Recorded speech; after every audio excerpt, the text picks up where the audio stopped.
بسم الله الرحمن الرحيم. السلام عليكم ورحمة الله وبركاته. ازيكم حبايبي؟ عاملين ايه؟ يا رب دايما تكونوا بألف خير.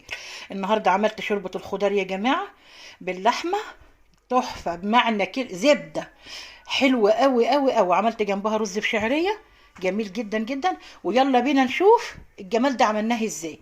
عملنا طبق شوربة خضار عسل اهو يا حبايبي، بسم الله ما شاء الله، باللحمة وسريع جدا وبأبسط ما يمكن.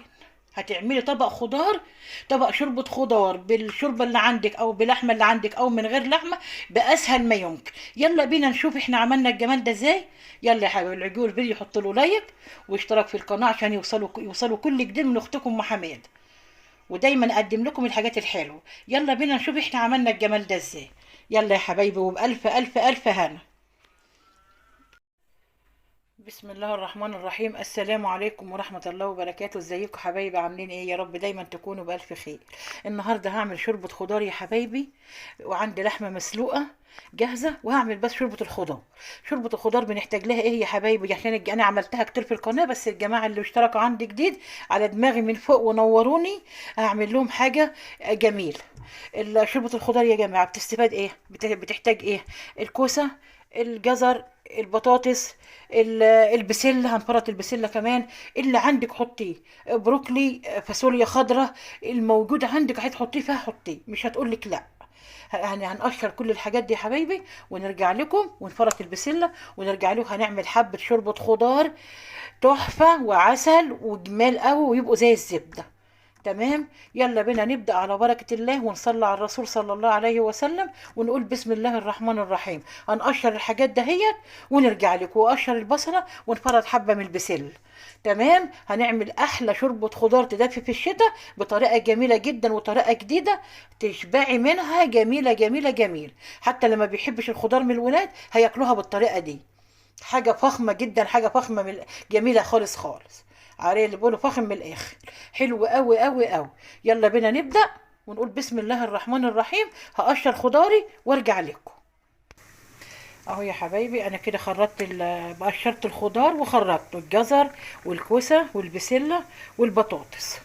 تمام. هنبدأ بقى نعمل ايه يا حبايبي بقى؟ هنروح بقى على البوتاجاز. بسم الله الرحمن الرحيم. اللهم صل وسلم وبارك عليك يا رسول الله.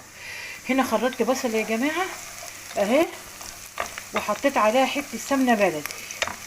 تمام. حته سمنه بلدي سايحه كده.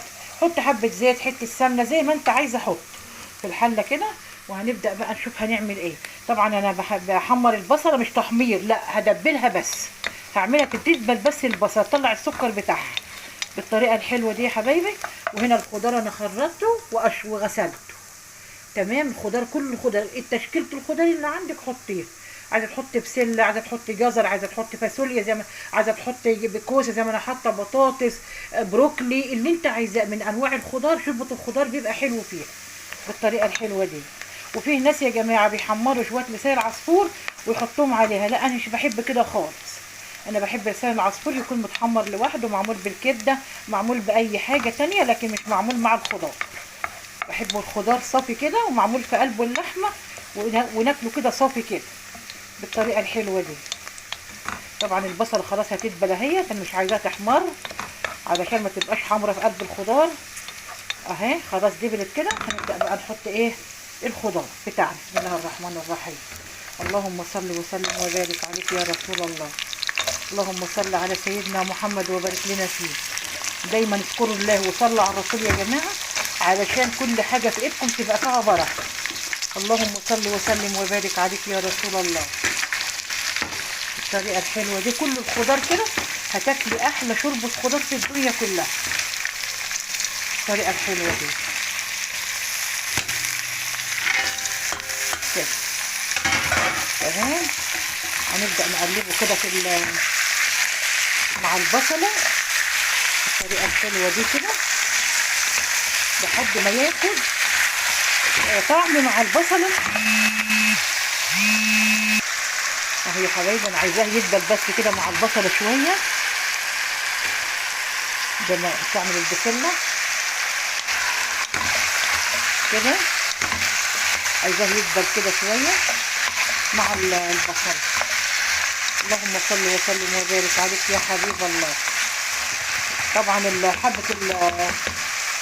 البسله يا جماعه بيطعموا شويه كده. هوطي عليه النار واغطي عليه يدبل شويه الخضار، وبعد كده نرجع لكم يا حبايبي. يلا نشوف بقى. بسم الله الرحمن الرحيم. اللهم صل وسلم وبارك عليك يا رسول الله. خضار يا حبايبي، الله على الالوان الجميله، حلو قوي قوي. طبعا انا كده ما حطيتلوش اي حاجه لسه، لان عندي الشوربه فيها ملحه وكل حاجه، بس انا هحط حاجه بسيطه قوي من الملح اهو عشان الخضار ما يبقاش طعمه عادي، ما يبقاش كده طعمه مش حلو كده، لا يبقى طعمه مملح كده وحلو. وطبعا الشوربه عندي فيها ملح وفيها فلفل اسمر وفيها كل حاجه، وفيها ورق لوري وفيها كل حاجه كده يا حبايبي. الخضار اهو بدا يدبل في السمنه البلدي والبصله. السمنه البلدي دي يا جماعه بتخلي الاكل تحفه، حاجه جميله قوي قوي قوي. حتى لو مش عاملاه على شوربه بيبقى طعمه حلو. انا عندي الشوربه هي بسخنها على النار اهي، بسم الله ما شاء الله اللهم بارك، وفيها اللحمه. وهبدا بقى ايه احط له الشوربه. خلاص هو كده دبل، خد من البصل اهوت والسمنه، وراح حطيت له شويه صغيرين من الملح. وطبعا الشوربه فيها فلفل اسمر، انا مش هحط فلفل اسمر عشان الشوربه فيها الفلفل الاسمر. كده ناكل احلى شوربه خضار في الدنيا كلها اهي يا حبايبي. كده بسم الله ما شاء الله، خدت تشويحه حلوه قوي قوي في السمنه كده. وهنبدا بقى ايه نحط له الشوربه اهي يا حبايبي. الشوربه باللحمه كده. بسم الله الرحمن الرحيم. اللهم صل وسلم عليك يا حبيب الله. الطريقه ديت جميله جدا جدا. ديت لحمه عندي مسلوقه من امبارح، بنعمل عليها ايه خدت عندنا ونعمل عليها شوربه خضار اهي. اللهم صل وسلم وبارك عليك يا رسول الله. كده يا حبايبي احلى شوربه خضار هتشربوها بطريقه اختكم ام حماد وبنات الصغيرين الحلوين اللي بيتعلموا لسه بالطريقه الحلوه دي. تمام. هنغطي عليها بقى ونسيبها ايه تغلي وتستوي اهي بالحلاوه دي. اللهم صل وسلم وبارك عليك يا رسول الله.